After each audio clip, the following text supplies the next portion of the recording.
மேடை பேச்சிலும் எழுத்தாற்றலிலும் ஆர்வம் உள்ளவரா நீங்கள்? தேசத்தின் வளர்ச்சிக்காக குரல் கொடுக்க துடிப்பவரா? பாரதிய ஜனதா கட்சி இளைஞரணி நடத்தும் மாபெரும் இளம் பேச்சாளர்களுக்கான பயிற்சி பட்டறை வரும் ஞாயிற்றுக்கிழமை 15/2/2026 அன்று சென்னையில் நடைபெறுகிறது. விருப்பமுள்ளவர்கள் கீழே உள்ள எண்ணிற்கு வாட்ஸ்அப் மூலம் தொடர்பு கொண்டு பதிவு செய்து கொள்ளுங்கள். 2024 ஆண்டு மக்களவை தேர்தலுடன் நடைபெற்ற ஒடிசா மாநிலத்தின் சட்டசபை தேர்தலில் நவீன் பட்நாயக் தலைமையிலான பிஜு ஜனதா தள கட்சியை வீழ்த்தி பாஜக தனது ஆட்சியை அமைத்தது. முதல்வராக மோகன் சரண் மாஜி பொறுப்பேற்ற பின் மாநிலத்தின் தலைநகரான புவனேஸ்வரத்தை தில்லி, மும்பை, சென்னை போல் வளர்ந்த நகரமாக மாற்றுவதற்கு பல்வேறு முயற்சிகள் நடைபெற்று வருகின்றன. அம்ரித் பாரத் திட்டத்தின் கீழ் ரயில் நிலையங்களை மேம்படுத்தும் மத்திய அரசு தினசரி லட்சக்கணக்கான ரயில் பயணிகள் வந்து செல்லும் புவனேஸ்வர் ரயில் நிலையத்தை 415 கோடி ரூபாய் மதிப்பீட்டில் அதிநவீன ஒருங்கிணைந்த போக்குவரத்து வளாகமாக மாற்றும் முயற்சியில் இறங்கியுள்ளது.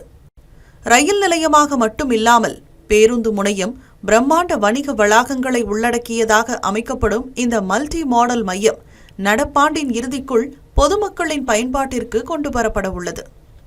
ரயில் நிலையத்தை விமான நிலைய தரத்திற்கு உயர்த்த 6 நடைமேடைகளையும் இணைக்கும் 108 மீட்டர் நீளமுள்ள ஏர் கான்கோர்ஸ் அமைக்கப்படுகிறது. 34 மின் தூக்கிகள், 20 நகரும் படிக்கட்டுகள், ஓய்வறைகள், உணவு வளாகங்கள் மற்றும் நவீன கியோஸ்குகள் இடம்பெறுவது கூடுதல் சிறப்பாக அமைந்துள்ளது.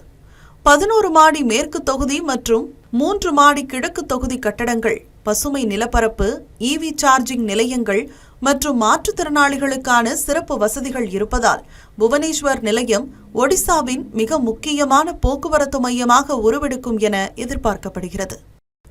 இட நெருக்கடி மிகுந்த பகுதியில் முப்பரிமாண மாடல் தொழில்நுட்பத்தை பயன்படுத்தி மிக துல்லியமாக இந்த கட்டமைப்பு உருவாக்கப்பட்டு வருகிறது.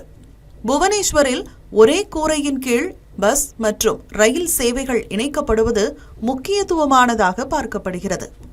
ஒடிசாவின் இந்த ஒருங்கிணைந்த போக்குவரத்து திட்டம் வாயிலாக பயணிகள் ஒரு வாகனத்திலிருந்து மற்றொரு வாகனத்திற்கு மாறுவதற்கான பயண நேரத்தை குறைக்கும் வகையிலும் அமைந்திருக்கிறது. பாஜக ஆட்சி அமைந்த பின்பு அங்கு முன்னெடுக்கப்பட்டிருக்கும் இந்த மல்டி மாடல் மையம் ஒட்டுமொத்த இந்தியாவும் ஒடிசாவை திரும்பி பார்க்கும் வகையில் அமைந்திருக்கிறது. தமிழ் ஜனம் செய்திகளுக்காக ஒடிசாவிலிருந்து ஒளிப்பதிவாளர் கௌதமனுடன் செய்தியாளர் சந்தோஷ்.